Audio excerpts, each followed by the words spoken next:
All right, guys, we are live. The Sleuth Intuition channel is live. And I'm your host, Patrick Vallejos. And I am broadcasting to the world from Phoenix, Arizona. We're going to do a quick deep dive. I wouldn't call it quick, definitely doing a deep dive into Abby and Libby's case. What you can expect from today's live stream. We're going to talk about early rumors, non secular, local suspects, Odinism. We're going to talk about Rozzi's conflict of interest. Right? And this is just my opinion, by the way.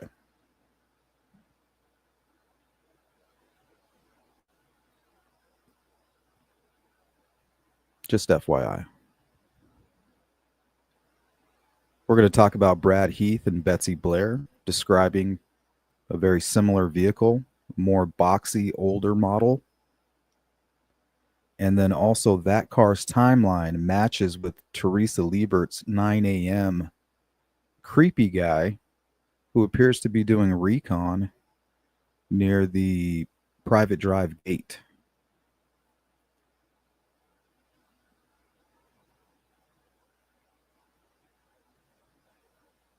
What's going on, Mark? Welcome in. Good to see you. Don Spain, what's up, my guy? Stephanie. Rescue, what's up? Joe Moser, Tommy Baker, how you doing? Mistress, welcome back. Tam B. And Cindy Lean. How's everybody doing? Today is Monday, May 19th, 2025.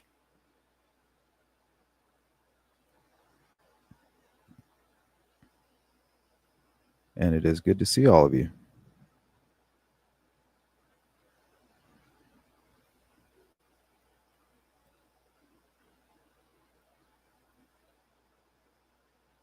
All right, let's start with early rumors and speculation.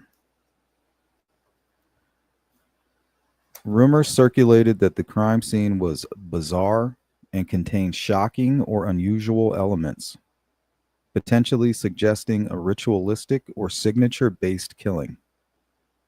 Some speculated about the presence of specific symbols or arrangements at the scene.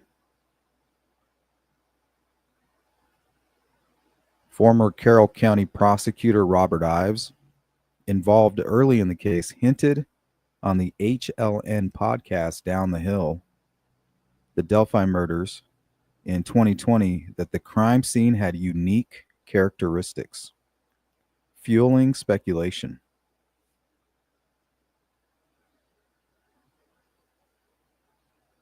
Here, let's break off from this and let's kind of segue into the whole non-secular debacle and where that might come from.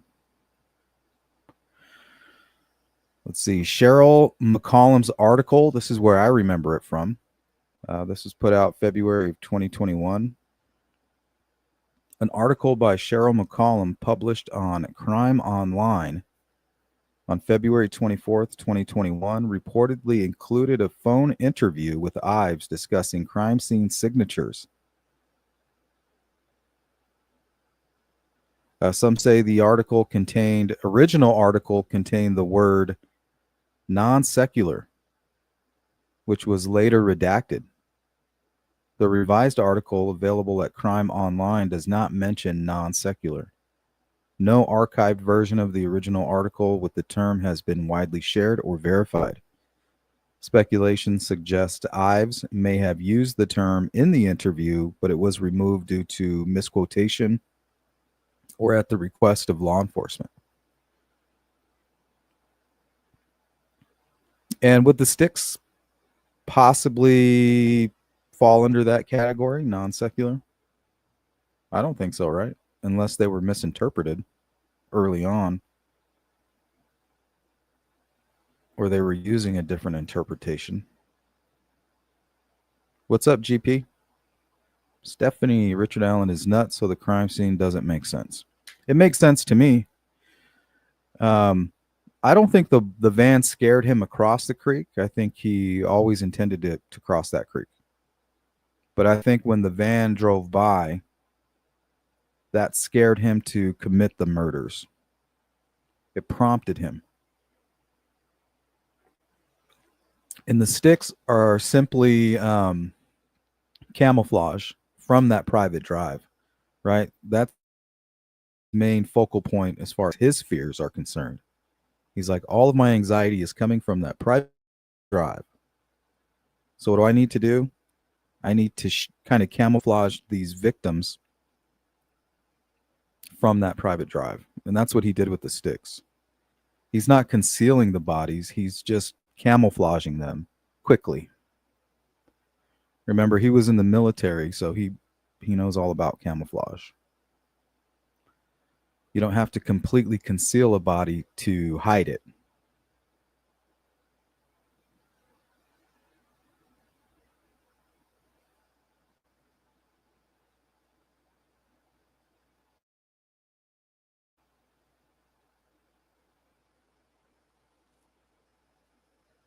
And also, we're going to kind of segue into other suspects potentially.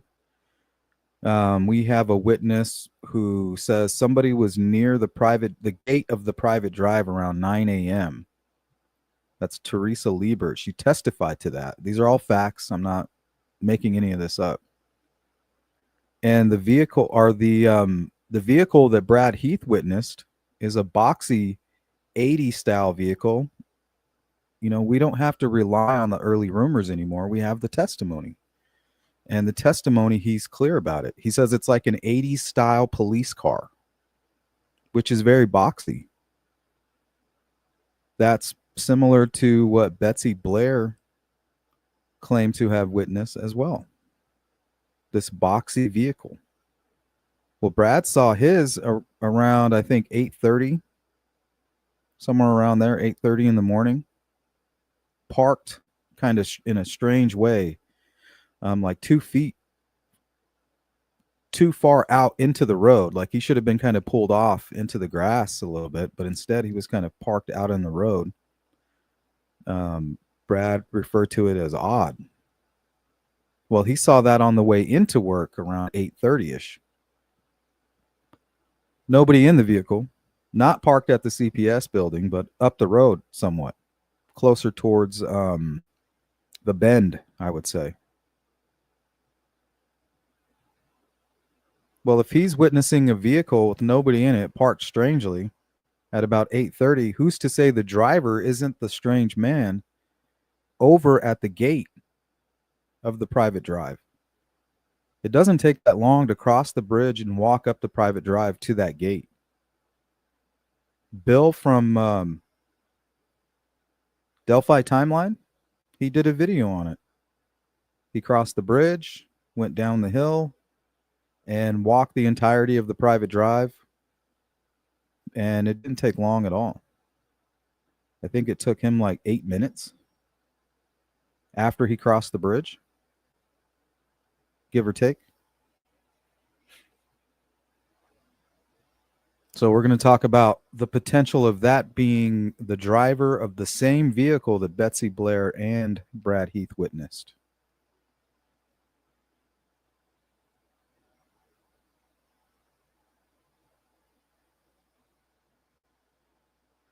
Also,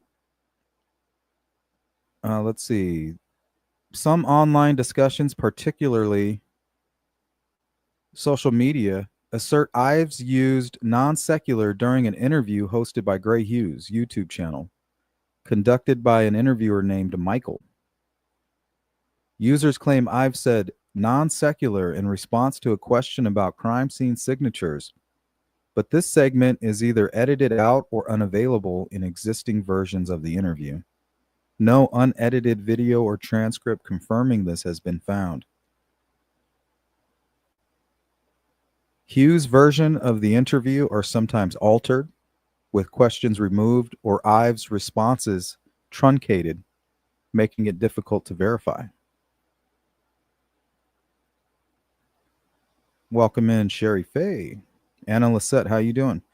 Feeling strongly that the sticks have no meaning. but some people I very much respect point out the asterisk type configuration near a could have meaning. What's up, Boston? Let's welcome in Sherry, Anna, Boston, and Scott, Metalhead. Good to see you. All right, and then we have the Dr. Oz Show, March 2021. Ives appeared on the Dr. Oz Show, where he discussed the Delphi murders and mentioned 3 or 4 signatures at the crime scene, describing it as very unusual. Some claim he mentioned non-secular items during this interview, but the available transcript and video do not include this phrase.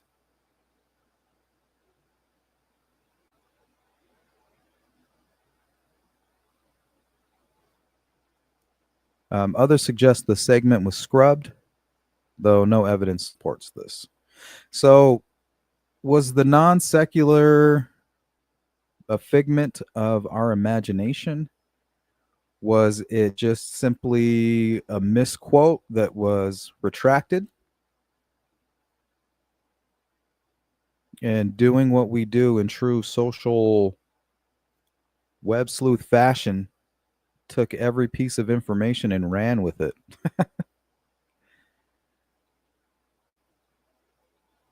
I remember the non-secular comment. Dr. Eyes, I bookmarked both the video and transcript, but it got scrubbed. What's up, Eminem?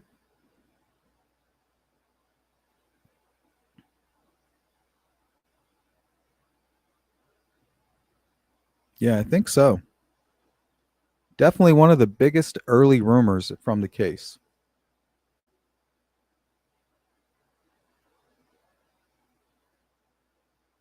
And then we have the Down the Hill podcast. Ives was interviewed for HLN's Down the Hill podcast. This was Chapter 5, Signatures. He discussed the crime scene having unique signatures and significant physical evidence, but did not use the term non-secular.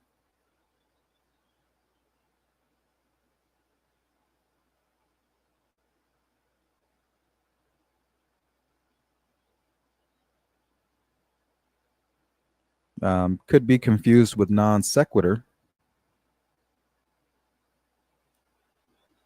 used to describe the crime scene's bizarre nature.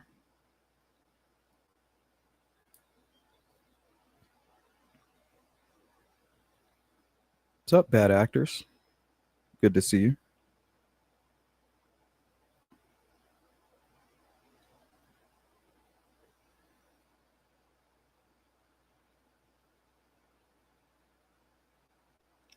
What else? Leaked text messages allegedly from somebody who found the bodies. We know that to be David Erskine, who actually lived with Libby. Some people considered him a good person of interest early on in the case.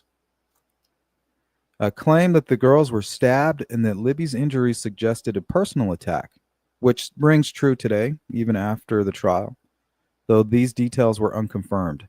Authorities withheld specifics about the cause of death and crime scene to preserve investigative integrity, which amplified rumors.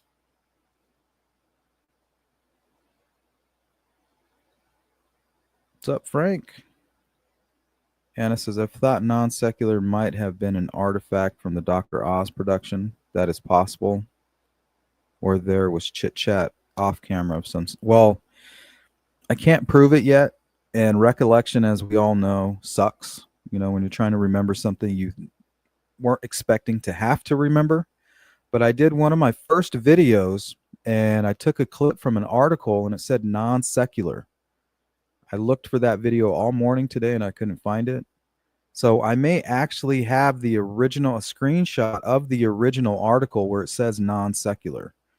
But that's the way I remember it. I remember there being an article on a true crime website or some kind of a news outlet that wasn't too mainstream, and it said non-secular in there. I took that, I put it in a video, took the video down or edited it or didn't use it, and then it became a thing, and I tried to go back to that article, and I was like, wait.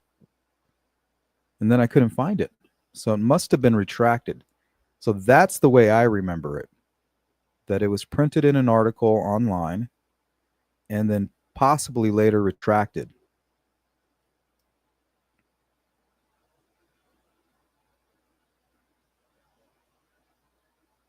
Stephanie, I honestly believe he did touch them, and that's still CSA. He used the van as an excuse. Yeah, I think he planned to. He would always kill them. I think he just kind of used the van as his like starting whistle. Like, all right, go. You know, that excuse to kind of take that plunge. Well, it's good to see you. Wasn't it in the Delphi newspaper? It was something online. I can't remember specifically what it was. It could have been Indie Star, even something like that. What's up, Ziggy? I also did hear non secular. I just wish we can kind of prove the source of that. I wrote down with paper and pencil the whole comment about non secular and photos being taken at the scene. I used that quote many times, but then non secular was denied.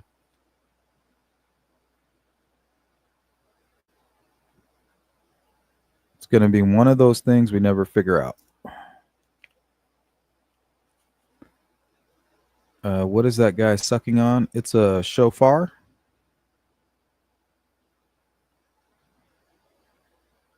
Used in the Jewish religion.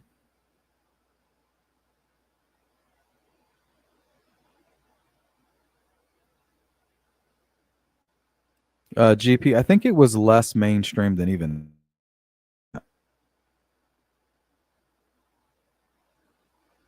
Indie Stars feels right. It might have been on Indie Star or something similar to that.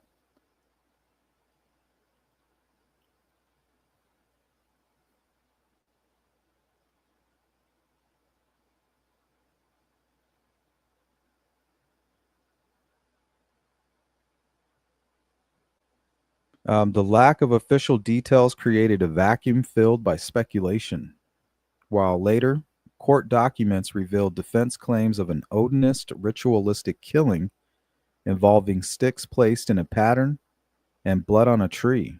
Early rumors about the scene's oddity were vague and unverified. The Odinism theory was heavily disputed by prosecutors and not admitted at trial, suggesting early ritualistic rumors may have been exaggerated or misrepresented.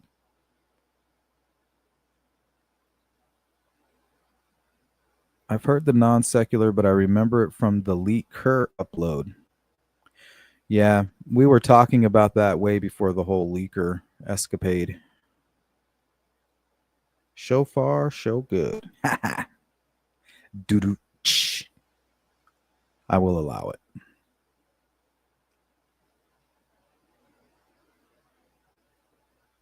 Anna also said, along with non secular, was the dramatic description of photos taken of the crime scene. We have no other information about photos or why anyone believed that. Maybe all just guesses. Welcome in, Sean Bianchi. If Brad Heath saw an early 80s car that looked similar to a police car, that would be a Chevy Caprice. Yeah, I have a photo here, so let's take a look of a Chevy Caprice.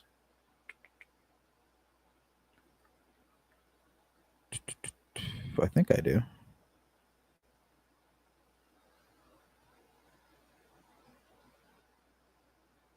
No, this one's not a Chevy Caprice.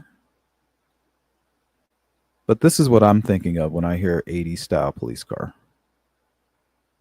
But a Caprice would fit as well.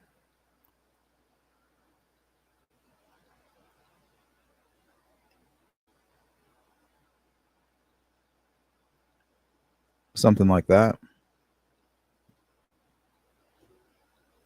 Let's see. 80s Caprice old police car.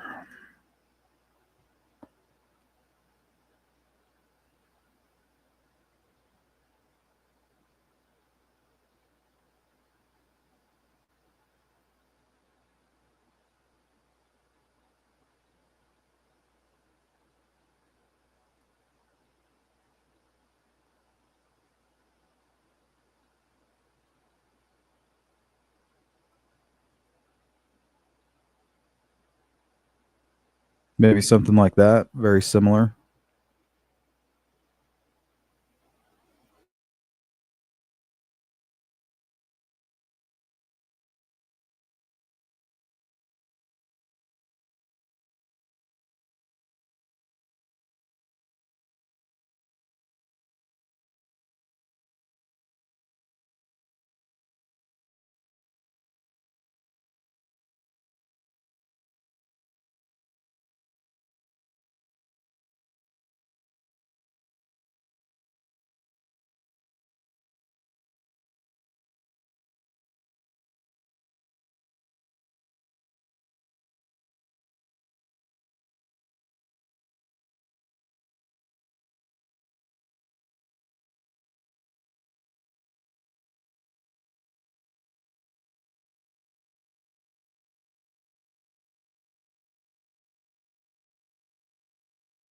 It's almost as if Brad Heath and Betsy Blair saw the same vehicle. I think the question is, why do we not know whose vehicle that belongs to?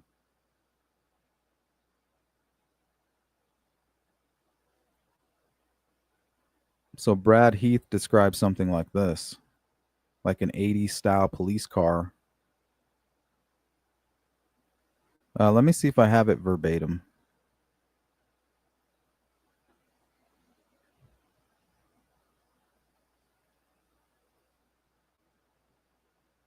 Let's see. We're kind of jumping ahead, but we'll touch on this for a second.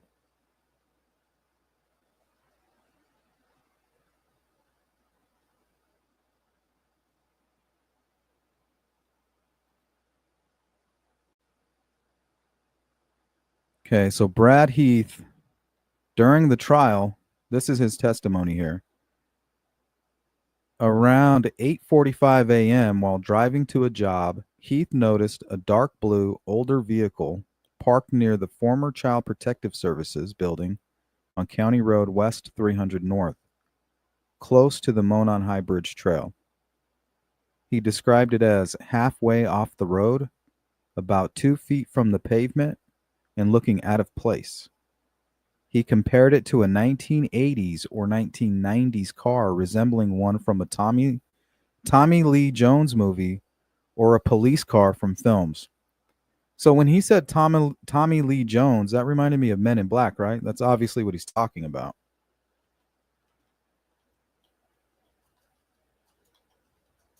Let me pull that up.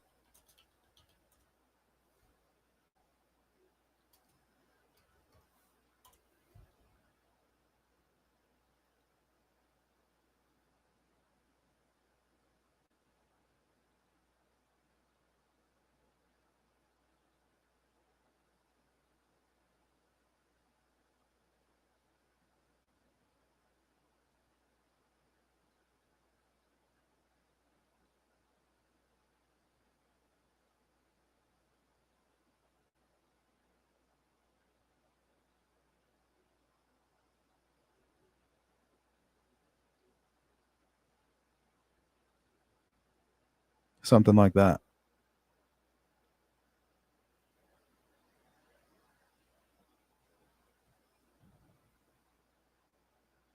Now I feel like that kind of matches with this a little bit, don't you? But she said the car that she saw, I believe, might have been white. I could be wrong about that. Don't quote me on that.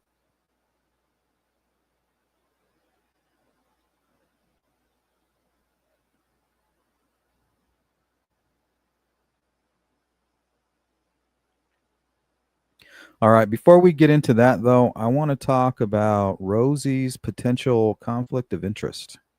I don't want to get too far ahead.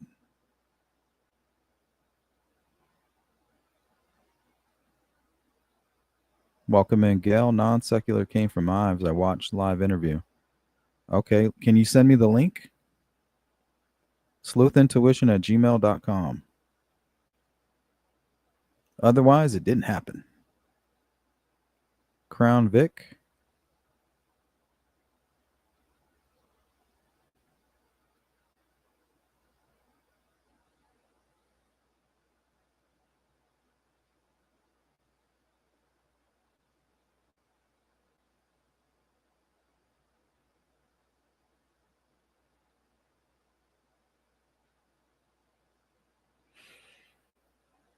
Okay. We'll catch up on the chat and then we'll get going with conflict of interest. Why is your voice raspy like a country singer? What? Raspy?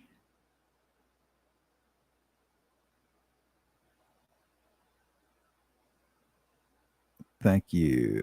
Thank you, Sean. We got it. All right. Cryptex in the building. What up? Maybe that's the car TK borrowed for the day. Could be.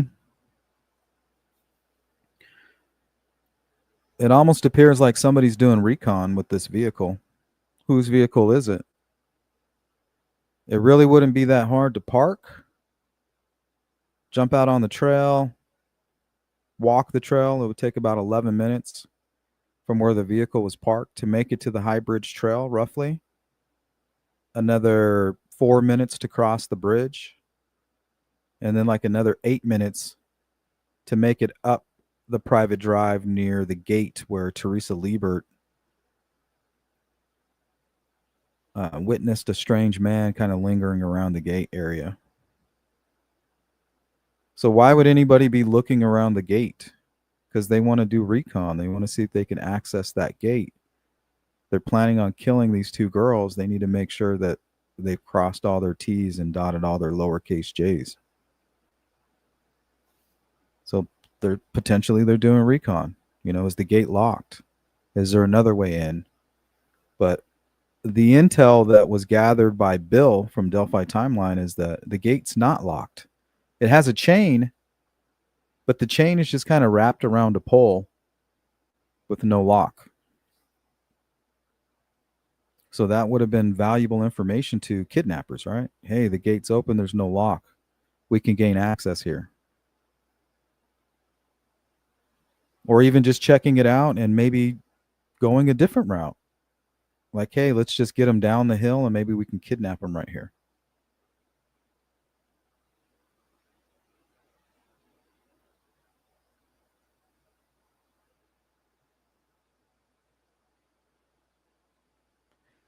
Don Spain could be from Fugitive. Let's pull that one up.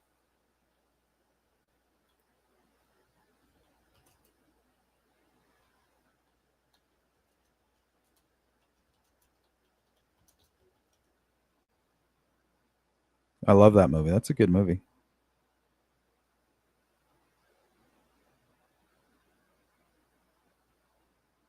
All right, here's some police cars from Fugitive.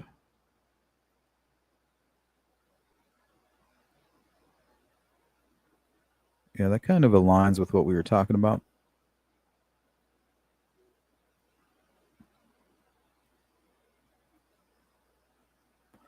Not that. This. Whoop.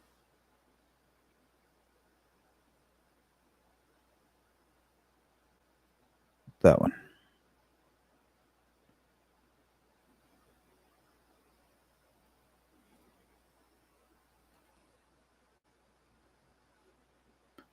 Yeah, that's a great flick.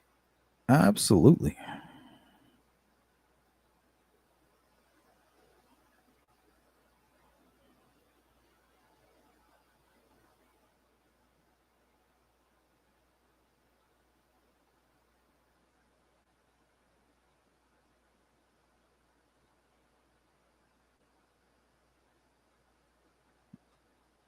I agree, Mustang. I agree.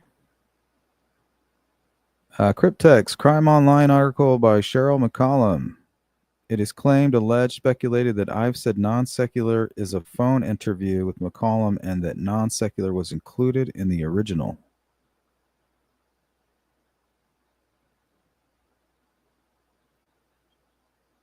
That's what I think happened. Rozzi was asked in a post-trial interview if Richard Allen's confessions were accurate. He said only Richard Allen knew if they were. He did not claim Richard Allen was innocent in that interview. Don Spain, remember the white car with paper tag picture? Could it be the same car? I don't know. I don't think there's any connection to that photograph, Don Spain. There's no proof where that came from. So I feel like that's more part of the early rumor stuff that was never really verified. And the only reason it was of interest is because the guy that's standing behind the white vehicle is supposed to look like the bridge guy, which he didn't, in my opinion. Redfoot, what up? I wonder what sort of car TT owned back then. Now you're talking. Remember, if there's a connection between Richard Allen and the Kleins, that means that somebody helped them produce an alibi. That's why I think Richard Allen was visiting with his grandmother, or excuse me, his daughter's grandmother, his mother. He wanted to establish his alibi. He connects his phone to her Wi-Fi, leaves it there, or leaves it in a car, hides it in one of their vehicles. The Kleins give their phones to another person, maybe the Trexler. We know through Kagan's transcript that his phone actually connected to Trexler's Wi-Fi during the time of the crimes, and also was moving around the Klein home. So really, apparently it's that easy to possibly get away with murder.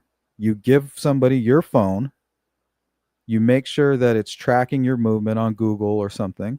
You go commit the murder. You come back and grab your phone. Police come and question you like, hey, we have an eyewitness that says they saw you near the scene. Oh, here, check my phone. Oh, well, all right. Looks like we have evidence that puts you somewhere else. You're damn right it does. Now leave me alone before I sue you. Like, is it that easy? It shouldn't be that easy. Your phone is not you. Your phone can be doing something over here and you're far hundreds of miles away doing something else. Lots of people could have been present, hiding at the trails that day, or entering and leaving by various routes, possibly without vehicles. But how does it tie to the actual facts of the case, Anna? For instance, Teresa Liebert saw a strange man. She sat in the courtroom and testified to this. There was a strange man around 9 a.m. lurking around her mailboxes. Her mailboxes are right next to the gate where you access the private drive. At 8:30, Brad Heath is seeing Tommy Lee Jones' Men in Black vehicle parked between the Mears lot and the CPS building. Kind of odd, like it was in a hurry maybe. You know, just kind of screeching, stop, get out, check the trails, gather all this information. That even leaves you enough time to get back to Peru by 11, when I think the group, headed from Peru to Delphi. And then that's where they convened at the cemetery around 12. What's up, Jason? Okay, so let's talk a little bit about a potential conflict of interest when it comes to Brad Rozzi. Now, this is just my opinion. I don't know what I'm talking about. I'm just going to show it.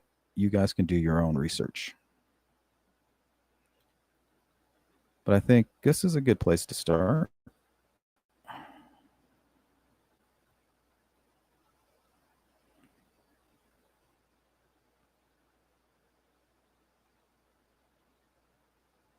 Okay. So now the man on the right, Andrew Aki,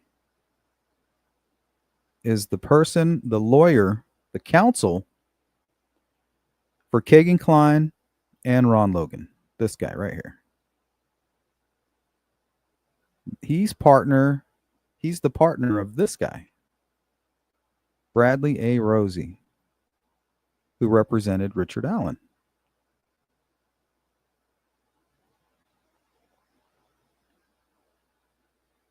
Now, if this guy over here, Aki, represented Kagan Klein, and his partner, Rozzi, is representing Richard Allen, and Kagan Klein pops up as a third-party suspect, isn't that a conflict of interest?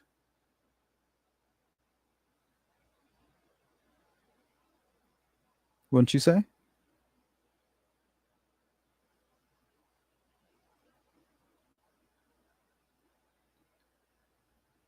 Let's see. If you are a lawyer and your partner represents a third party suspect brought up during a trial you're working on, you face a potential conflict of interest that must be addressed carefully to uphold ethical standards and ensure fairness.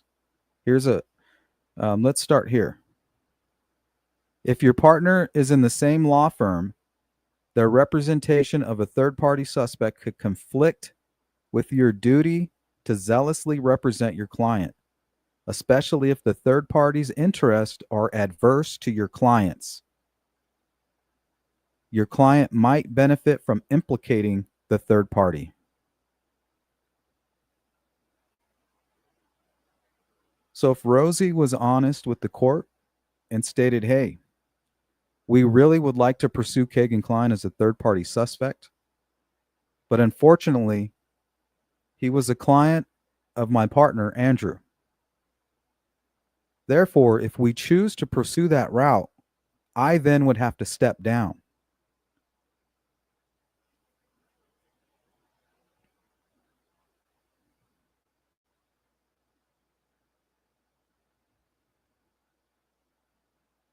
What's up, Growing Crazy? Good to see you. Ducketology, how you doing? Richard Allen just happened to arrive from the cemetery side that day and had impeccable timing for when the girl showed up. Not only that, Duckett, but Betsy Blair said when Richard Allen turned and looked at her, she said it was as if he was expecting somebody. Like, oh, you're not Abby and Libby. You know, like, what the hell do I do now? Like, where are those girls? Like, we're all in place, ready to go. Scott, unpopular, but I think Richard Allen unknowingly disturbed the actual killer and was made the scapegoat. I don't believe that because he wouldn't deny being on the bridge. And how would his bullet end up at the crime scene?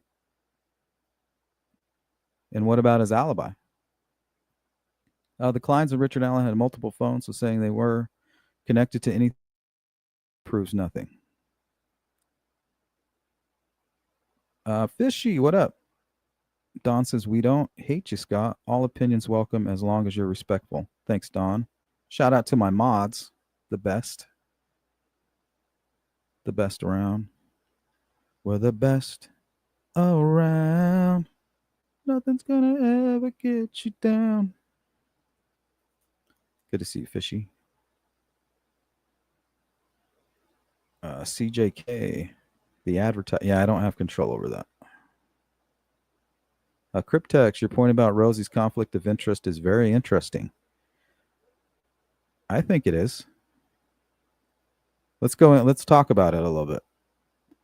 If your partner is a spouse or close associate outside your firm, their involvement could still create a perceived bias or affect your objectivity, particularly if their client's defense impacts your case strategy, which it did.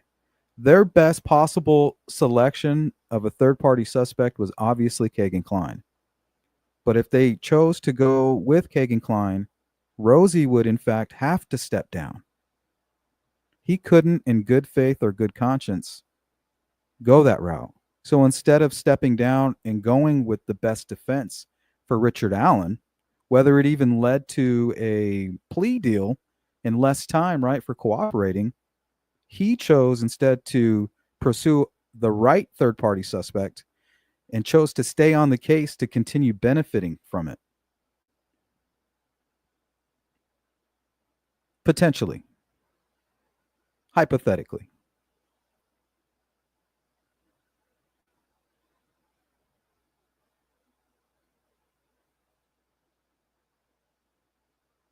Welcome in. Hi, Bear Nation. Luis Cuevas, what's up? Did I get you, CJK? One thing I notice is how our justice system is so different from Europe. And in my opinion, people who don't understand it or like it from overseas has been biased in this case in the favor of Allen's innocence. So we're not going to spend too much time on this. Let me go a little bit further. So let's look at the ethical rules. And it's up to you guys to decide whether or not these rules were broken. The American Bar Association Model Rules of Professional Conduct, specifically Rule 1.7, Conflict of Interest, and Rule 1.8, Conflicts Involving Lawyers in the Same Firm, guide this situation. Most states adopt similar rules. A conflict exists if your representation is materially limited by your partner's role. That's kind of what happened. They had to limit what their capabilities were, because if they pursued that route, Rozzi would have to step back or step down.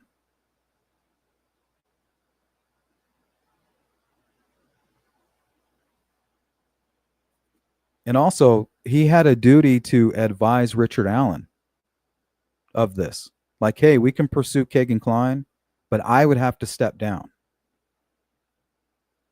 He would have to promptly inform his client of the situation, explaining how your partner's representation of the third-party suspect might affect your work.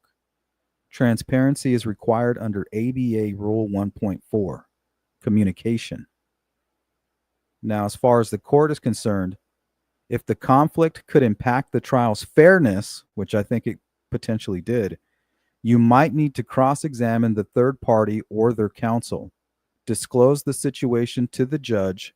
Courts prioritize impartiality and may require steps to mitigate the conflict. So basically, they should have had a hearing about it, where he potentially would have been asked to step down. And as far as his firm, they could take their own steps, whatever they felt necessary. Their procedures.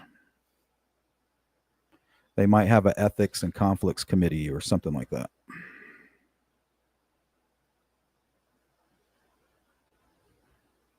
So in the Delphi murders case, were third-party suspects like Ron Logan and Kagan Klein. And remember, Ron Logan was also represented by this guy.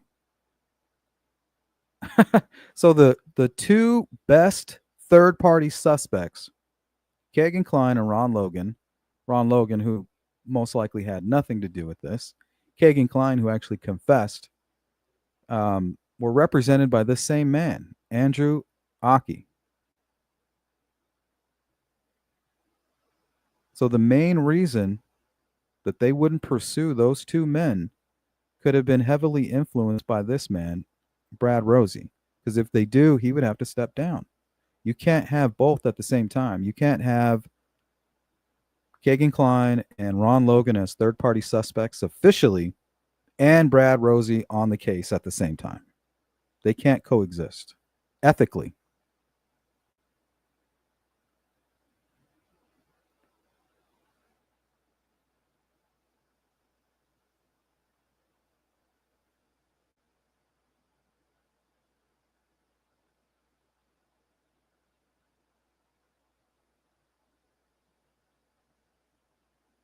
Okay, so if you represent the defendant, Richard Allen, and your partner represents a third-party suspect named in the defense filings, let's say Kagan Klein, your strategy to shift blame could conflict with their defense of their client. You need to disclose to your client and the court if in the same firm an ethical wall might suffice unless the third party is a key figure. If personal partners seek client consent or recuse from cross-examining the third party, withdrawal may be necessary if the conflict is central to the case. Bingo.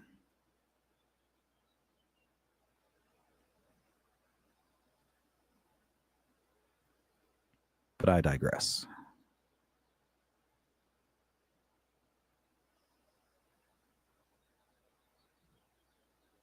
All right, let's catch up on the chat, and then we're going to get into Brad Heath and Betsy Blair and the old car that apparently matches both of their descriptions.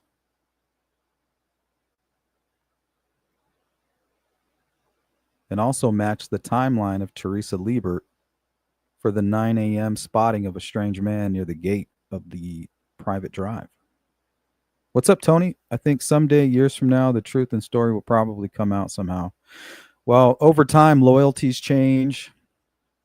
People's irrational fears and paranoia changed. Maybe they were doing drugs at the time and they had a strange fear of law enforcement. Just, things change over time. So, yeah, that happens in most cases. Rozzi was originally appointed by the court, so there must not have been a perceived conflict of interest. Yeah, definitely not at the beginning. But if they would have chosen Kagan Klein, which they should have, right? He would have to step down. I don't think he wanted to do that. I think he chose his well-being over Richard Allen's, is what I'm saying. And I don't know that. It's just my opinion, and it's really a hypothetical. We'll leave that up to the lawyers.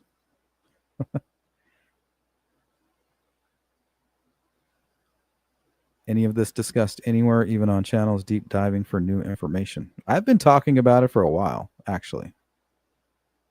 I've brought it up a few times, Anna.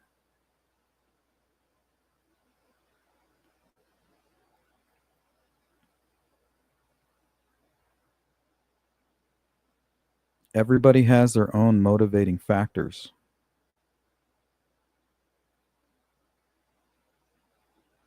Depend upon what Aki did for his clients. If he was not defending them on the double homicide, I doubt there is a conflict.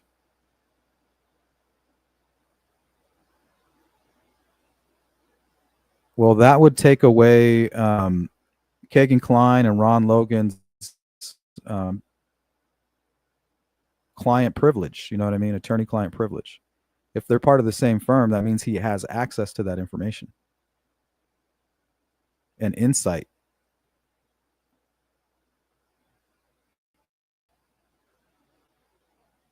And also, Kagan Klein was a key witness in the Delphi murders, and Ron Logan was also a key suspect. So, yeah, those two are definitely involved in the Delphi murders. Aki even wrote a detailed statement to the media stating how Ron Logan was cleared in cleared in the Delphi murders. So, I mean, there's an obvious conflict. Like, it's not even up for debate.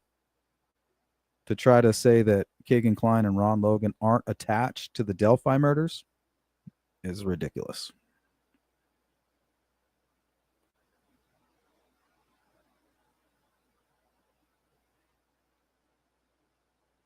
All right, let's get back into Brad Heath's testimony. Heath, aged 70 at the time of the trial, worked for Reliable Exterminators in February of 2017, managing business in Delphi and surrounding areas. He lived just outside Delphi. On February 13th, 2017, around 8:45 a.m., while driving to a job, Heath noticed a dark blue older vehicle parked near the former Child Protective Services building on County Road West 300 North, close to the Monon High Bridge Trail. He described it as halfway off the road, about 2 feet from the pavement and looking out of place.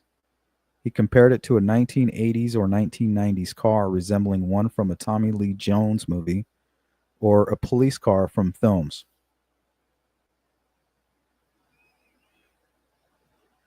Something boxy.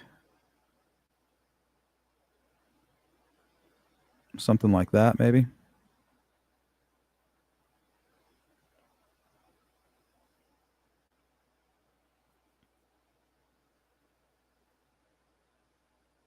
At 1:43 p.m., while visiting a customer at the Anderson's Inc., a grain elevator, he saw the same vehicle still parked in the same spot.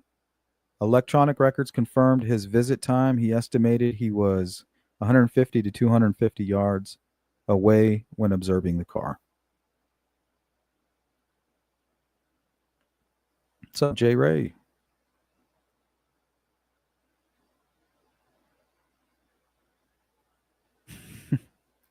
Maybe a conflict would have come up if KK was a third. Yeah, that's what I'm referring to. If he became a third-party suspect. If they were looking to pursue Kagan Klein as a third-party suspect, in the Delphi case, officially, Rozzi would have to step down. That's what I'm saying.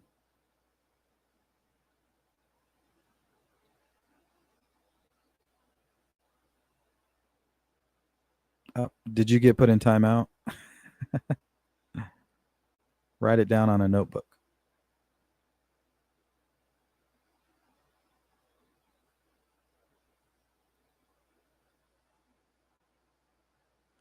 Ford Fairmont.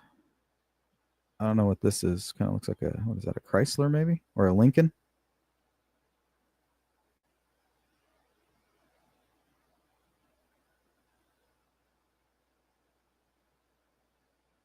During cross-examination by prosecutor Stacy Diener, Heath clarified the car was not in the CPS building's parking lot, but on the road nearby. He did not recall other vehicles in the lot. A week later, Heath contacted law enforcement, believing his observation might be helpful.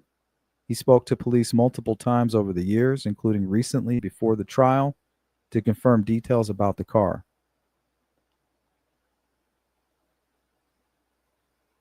Heath was questioned by defense attorney Brad Rozzi. The defense showed a photo of the vehicle, but Heath had no recollection of other cars in the CPS lot.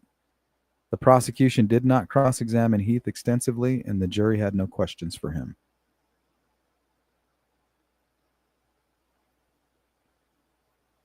What's up, Timmy?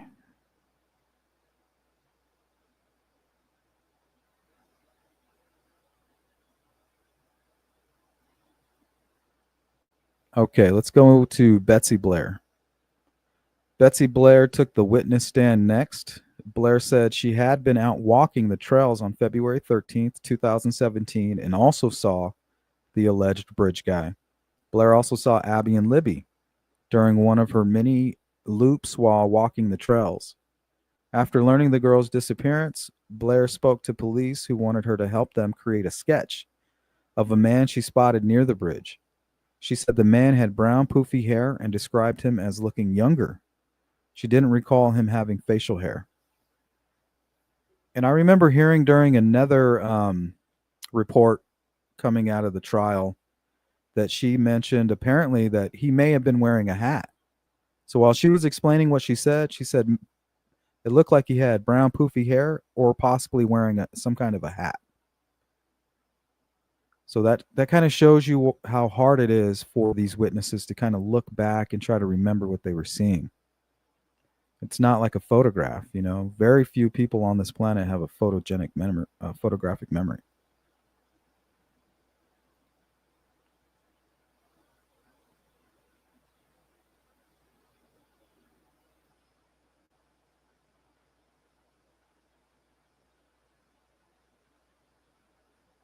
Blair told the jury she was roughly 50 feet from Bridge Guy and claimed she thought, due to his posture, that he was looking for someone.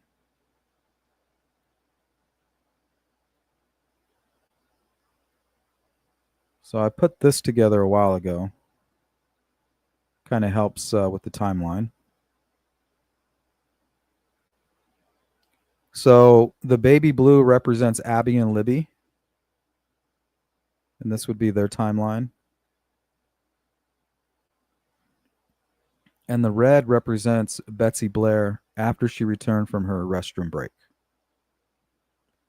So she went to the restroom. She parked at 146.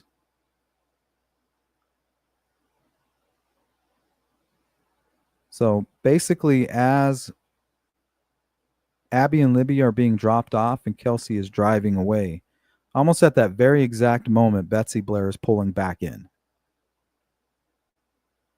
Right around the same time, 146, 149, right in there.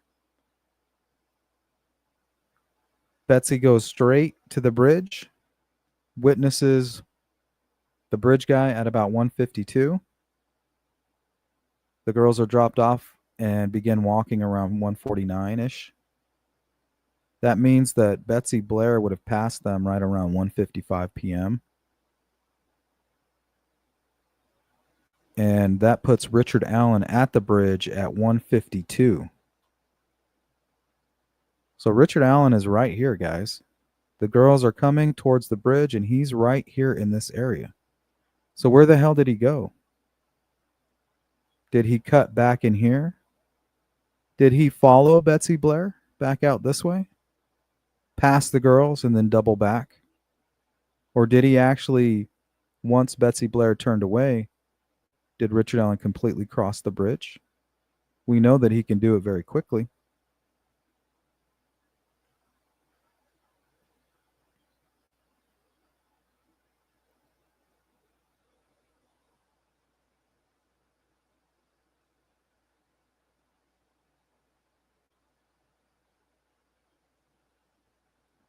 Stephanie, he was stalking. Do you think he was hiding?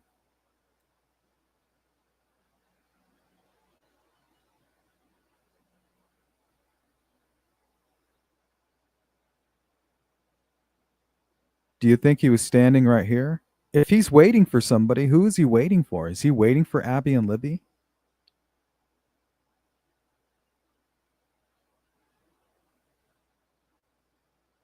Is he just kind of like, okay, I see them.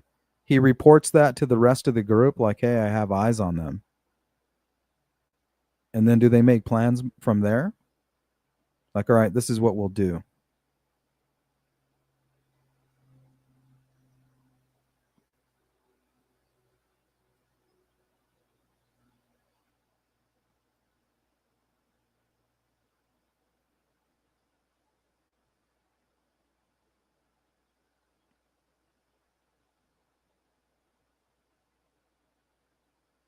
Okay, let's take a look at what Teresa Liebert had to say.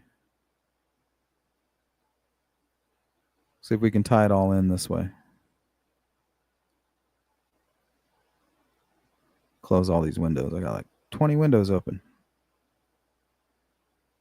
Okay, so Liebert lived near a gate on the southern end of a private drive leading to Brad Weber's property, which passes beneath the Monon High Bridge east of Deer Creek and ends near Weber's home, close to where the girls' bodies were found. Her residence was off of a secluded county road with few neighbors, making unfamiliar individuals noticeable.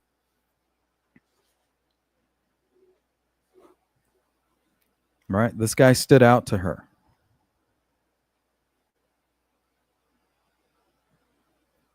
Could this be the same individual, or could this individual that Teresa witnessed be tied in with the Tommy Lee Jones boxy vehicle?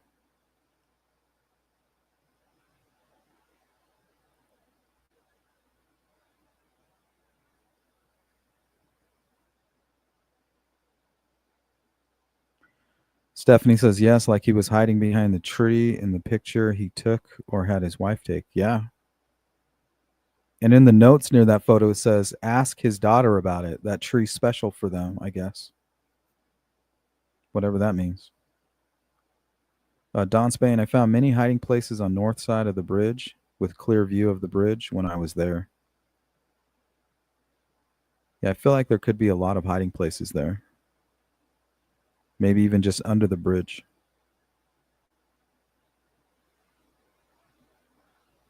What's up, Eli? Welcome in, welcome in.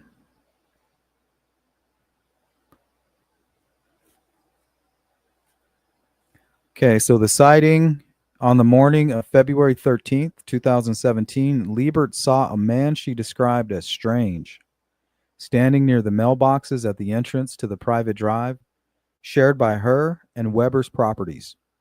The exact time was not specified in trial reports, but it was noted as morning, potentially close to 9 a.m. So, right around the time that Brad Heath is seeing this Tommy Lee Jones cop car, 80s style cop car, parked oddly, about right around that same time, you have a strange man kind of checking out the private drive. Like, what's he doing? Why is he there? There's a murder that's going to happen later on that day, and she's witnessing this strange man near the entrance to that private drive, which would give you very pivotal and key access to potential victims if part of your plan is to force them across the bridge and down the hill.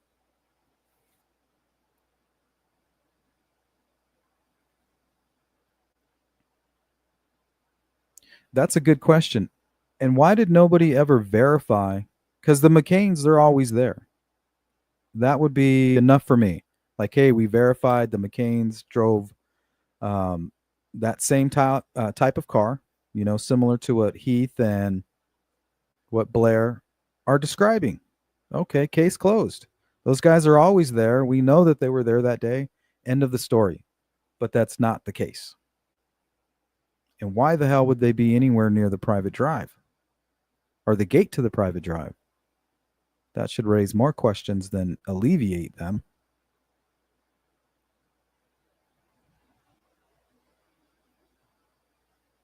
Anna, it can be argued that Richard Allen hid, lurked, laid in wait. Didn't he say something like that during his confession? Like he kind of laid in wait, but others who were present and doing those things, girls unlikely to have crossed bridge if a creepy guy was seen. I agree with that.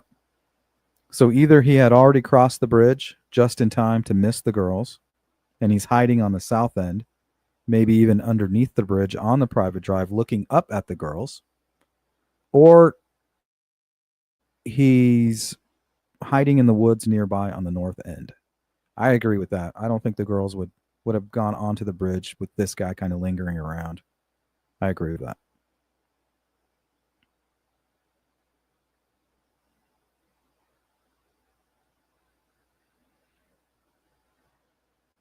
Okay, Liebert did not get a good look at the man as he vanished quickly.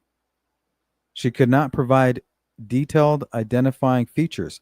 Now, isn't that suspicious? Like, hey, somebody's like trying to get a good view of me. I need to get the hell out of here. Why? Why did he vanish quickly? She also mentioned seeing a parked car, though no specific details about the vehicle were reported. Now, wouldn't that be interesting if that vehicle matched the description of Heath and Blair?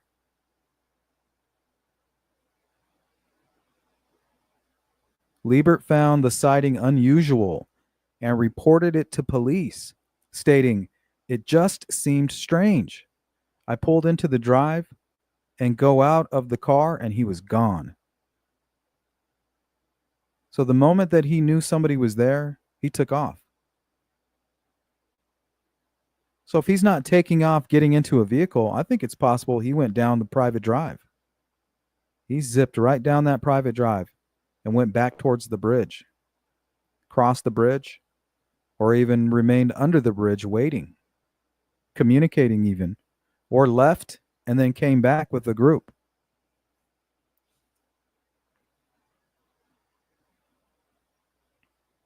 Welcome in, Karen Hick. Good to see you.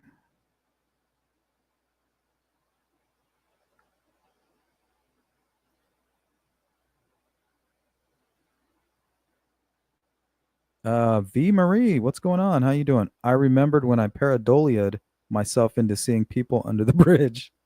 Yeah, pareidolia is a very addictive drug.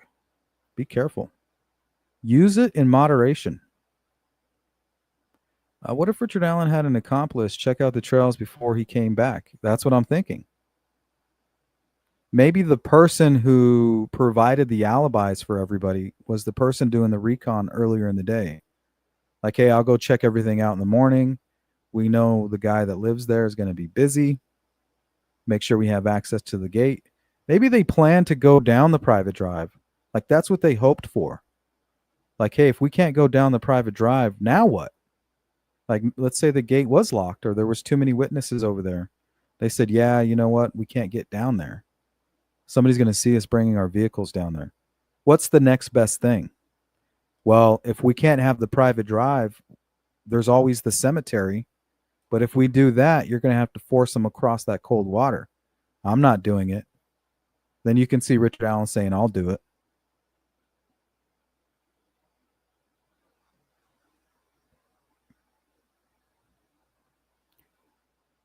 Don says there are big trees to hide behind with clear view of the bridge. The girls probably didn't see him till it was too late.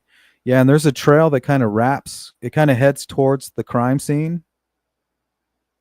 So let's say you're walking towards the bridge on the north side, you're on the north side and you're walking towards the bridge If you take a left, once you get to the bridge, there's a trail that goes down to the crime scene. So you can kind of walk a little ways and it kind of bends around. And if you're standing right there, you can look at the bridge and they may not see you right there. You know, you're going to be kind of in the trees, possibly hiding behind the trees. And I think there's a good chance they wouldn't notice you there.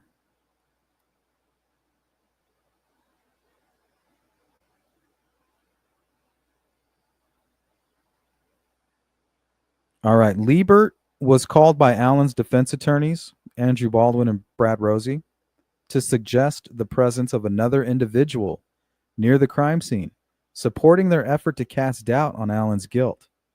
The defense was barred from presenting their Odinism and ritualistic killing theory, but could introduce testimony about their third party presence.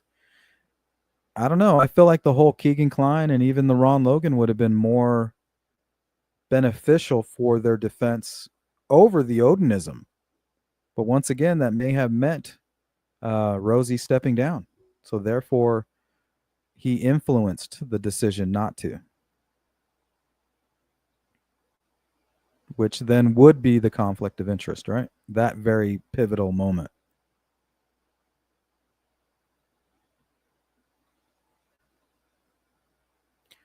Brad Heath seemed to be frustrated about that car.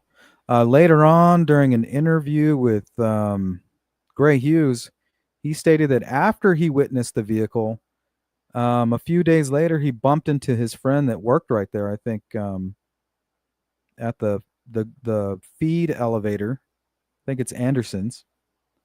And the gentleman said, yeah, I saw that vehicle there too. Around 4 o'clock when I left, it was up on the other parking area, kind of parked in a fashion where it could overlook the entire area. So it's almost like, who is this guy? Is this the guy who's making it all happen, ensuring that everything goes well? Like, who's this guy potentially parked at the crime scene early in the morning who might be doing recon for a group to come in later? Or it could be nothing.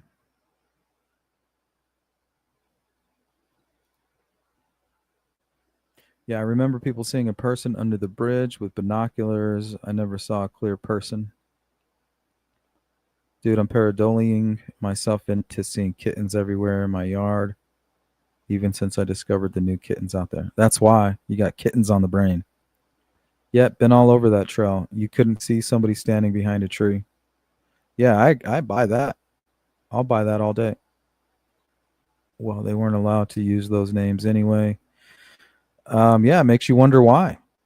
If they had a nexus, they would have been able to. J. Ray. They didn't even attempt. They didn't even bring up Keegan Kline or Ron Logan until the Odinism stuff was shut down. And they only made like a minor league attempt, you know? Like they didn't even swing at the ball on that one.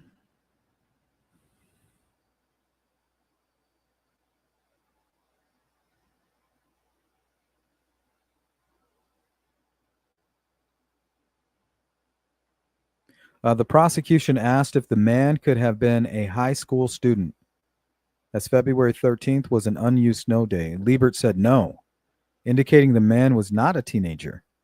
A juror also clarified the no school day and asked if the person could have been a student. Liebert reiterated her belief that he was not. Allen told investigators he visited his mother in Miami County that morning and didn't leave until 11 a.m., arriving at the Monon High Bridge Trail around noon for about an hour and a half. Liebert's morning sighting, if at 9 a.m., would place a different man near the trail before Allen's self-reported arrival, potentially supporting the defense's third-party narrative. And that's why the prosecution had to stay away from it. You know, it's not strategic, even if they believe others are involved. If they don't have evidence to prove that, they have to abandon it, at least during the trial. Because if they pursue that avenue, it's going to feed into the defensive strategy, and that's what they were hoping. They even began to dangle the Kagan Klein and Ron Logan stuff over their head, knowing damn well they never had any intentions of doing anything with that information because of the conflict that was present.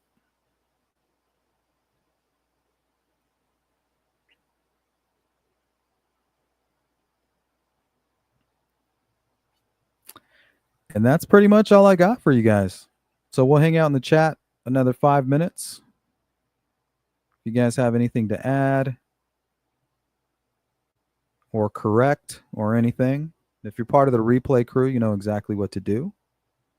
Leave a comment. We'll get back to you. If you guys want to get a hold of me, sleuthintuition@gmail.com.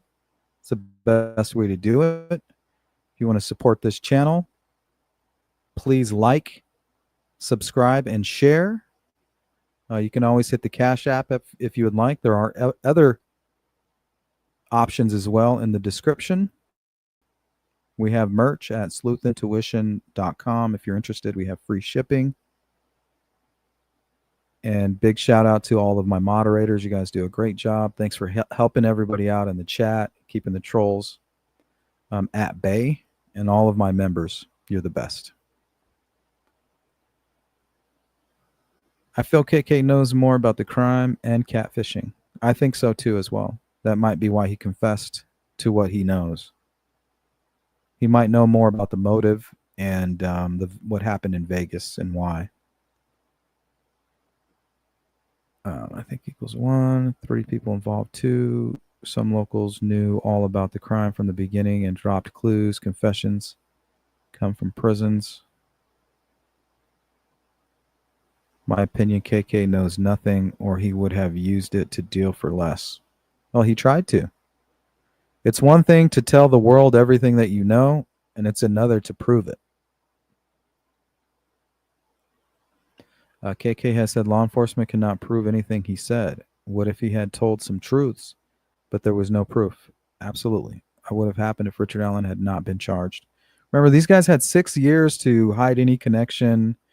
And if this was pre-planned, like they had some kind of plan to document a murder like this at the High Bridge area, and all they needed to do was kind of fill in the place of the victim, they could have been planning this for some time.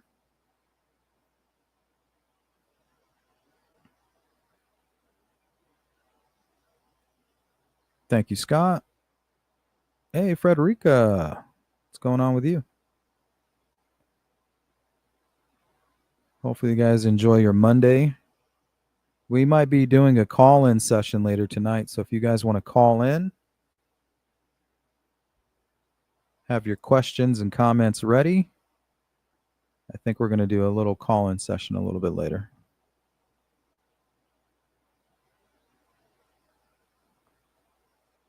Mustang says, I think Richard Allen was alone. Well, you should think that because that's all they were able to prove.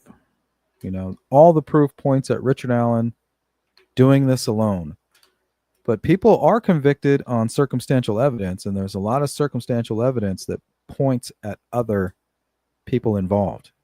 Now, the only reason that the prosecution side had to abandon that is because it then began feeding the defense narrative, which is counterproductive, right? It's better to abandon than it is to try to force your way through it. Just leave it. You don't need it. Doesn't affect your case one way or the other. All you're trying to do is prove that Richard Allen is the bridge guy, right? We're going to make you the bridge guy, and we're going to show all the evidence to prove that, because it's obvious that the bridge guy participated in the murders. So once we make you the bridge guy, you are now a murderer. So we don't have to prove what you did after the guys down the hill, because if you're that guy, you are a killer. And it doesn't matter what happened after that, because the girls died and you were involved. So they abandoned the whole thought of anybody else being involved because they don't need it. It doesn't help anymore. It doesn't help us with him being the bridge guy, right?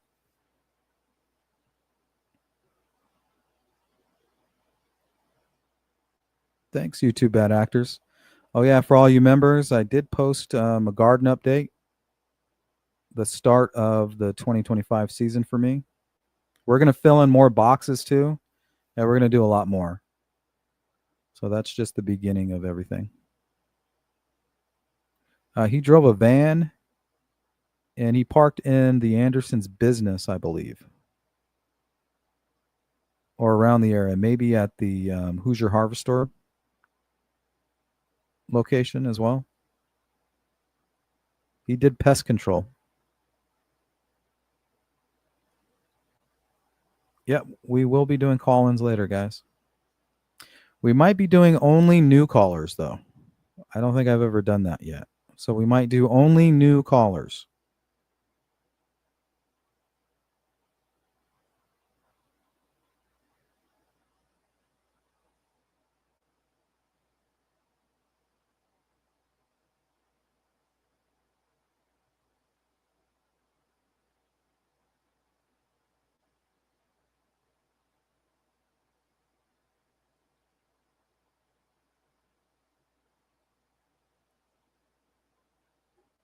The guy with the camera was one of the McCain brothers. He's the flannel shirt guy.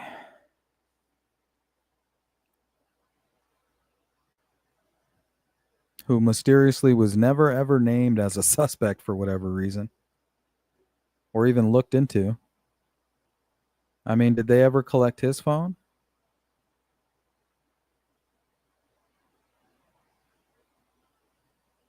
You know, it's kind of interesting. But either way, guys, thank you so much.